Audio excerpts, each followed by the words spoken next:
No niin, nimeni on tosiaan Kangasharju Niko ja olen iältäni 24-vuotias ja ylin koulutukseni on tosiaan lukio kautta ylioppilastutkinto, eli olen valmistunut ylioppilaaksi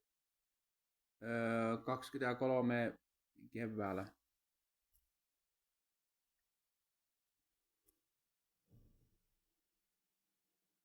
Harrastuksiani on jalkapallo, sähly ja futsali, joita pelaan yleensä 2-3 kertaa viikossa, että tietenkin futsali on tietenkin talvitauolla ja sitten tosiaan jalkapallo ja sählyä pelaan. Molempia pelaan kerran 2 viikossa.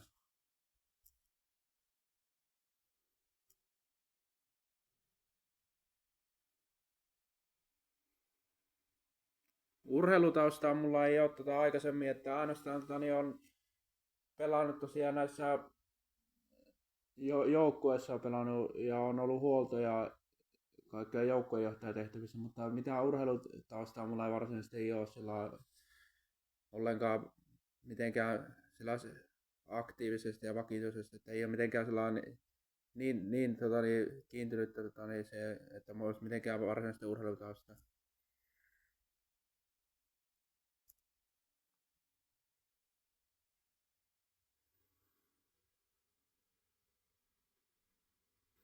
Niin ja sen takia tähän Suomen urheiluopistoon perustutkinnon tai tämän liikunnan perusohjauksen perustutkintoon, sen takia mä hain, että tosiaan mulla ensinnäkin kiinnostaa kaikki tämmöinen urheilu ja liikunta, kaikki nämä just tämmöiset toiminnot, mitä niissä liikunnassa ja urheilussa on, eli kaikki nämä tavallaan tämmöiset mekanismit ja kaikki orientaatio ja kaikki tämmöiset tavallaan miten eri lailla toimittaa ihmisten kanssa ja sitten kuinka tavallaan luodaan tämmöisiä sosiaalisia suhteita ihmisen parissa. Että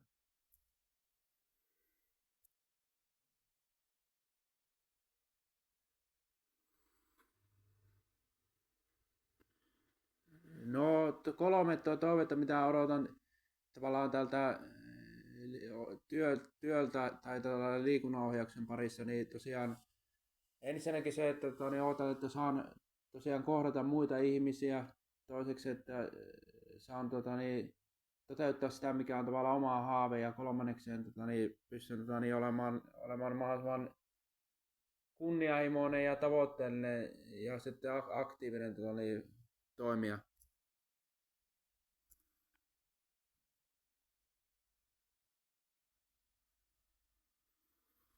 No opiskelussa ja harrastuksissa mulla on semmoisia haasteita, että tavallaan mulla on tämä epätyypillinen autismidiagnoosi ja sitten tosiaan myös että on tämä Aspergerin oireyhtymä ja sitten on tämä OCD eli tämä pakko-oireiden häiriö, niin tosiaan ne vaikuttaa sillä lailla tavalla, että mun pitää ensinnäkin toimia tietyllä tavalla, että kaikki asiat ei tapahdu sillä lailla niin joutuisasti, että mä jotenkin se monessakin jää jumiudun kato sillä yhteen kohtaan, eli sitten on vähän vaikea päästä eroon jollakin tavalla, ja sitten se vaikuttaa opiskeluun, mutta harrastuksessa mä pystyn toimimaan tavallaan ryhmän mukana ihan loogisesti ja kiinteästi, että ei ole mitään semmoista komplikaatiota, ei ole mitään ongelmia tavallaan, ei ole siinä harrastuksissa ollenkaan. Ja hyvin taas näissä opiskeluissa ja harrastuksissa sujuu tosiaan tämä että pystyn olemaan muiden ihmisten kanssa tekemisissä ja sitten myös pystyn laajentamaan sitä omaa tavallaan minäkuvaa, että pystyn tavallaan sillä lailla ohjaamaan tavallaan muita tavallaan toimimaan vähän samalla tavalla kuin itsekin toimin tavallaan, että mikä olisi tavallaan omassa näkökulmassa kaikista paras toimintatapa, että pystyn tavallaan sillä lailla ajattelemaan sillä lailla loogisesti ja sitten tällä lailla rationaalisesti ja sitten se myös niin vaikuttaa siihen tavalla, että se jaksaminen ja sitten hyvinvointikin paranee.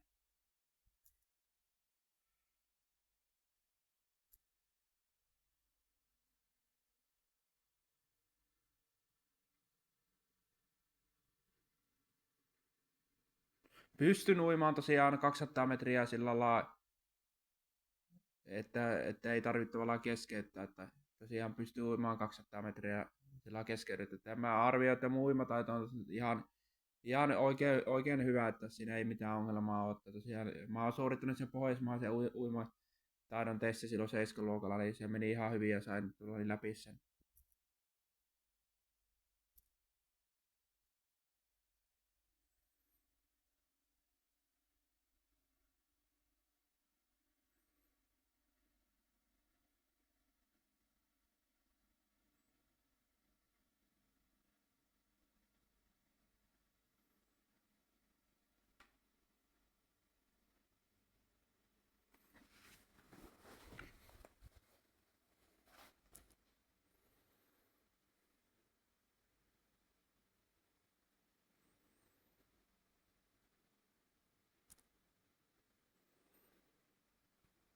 Hei,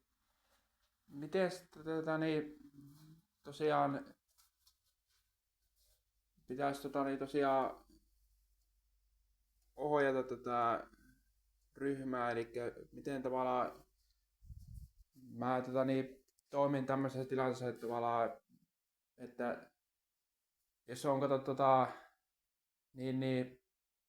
tosiaan erilaisia niin, henkilöitä ryhmässä, että miten mä tavallaan pystyn tavallaan sitten ohjaamaan sitä toimintaa, niin no ensinnäkin tavallaan mä kysyn, että mitä teette ensinnäkin ja sitten tavallaan kysyn, että mikä on tavallaan oleellista tavallaan siinä,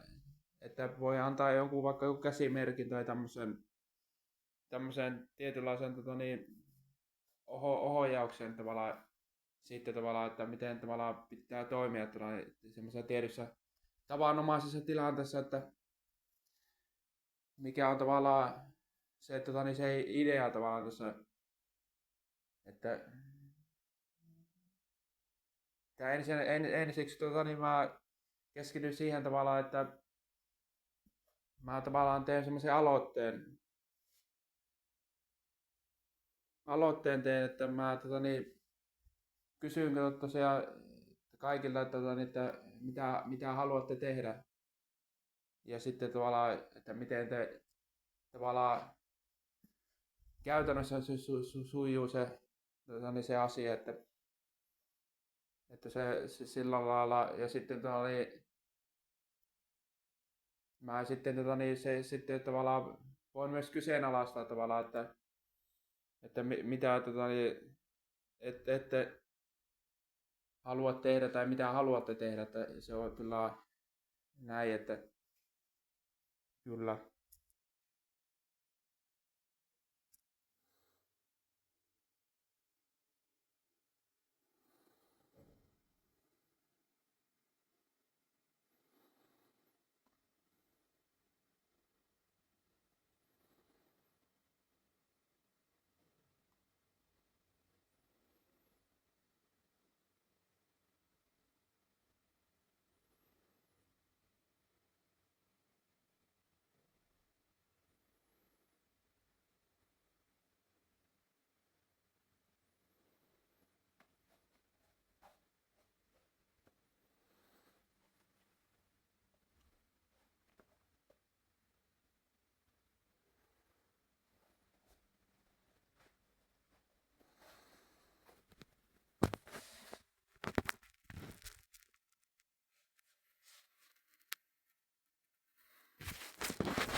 Hyvä.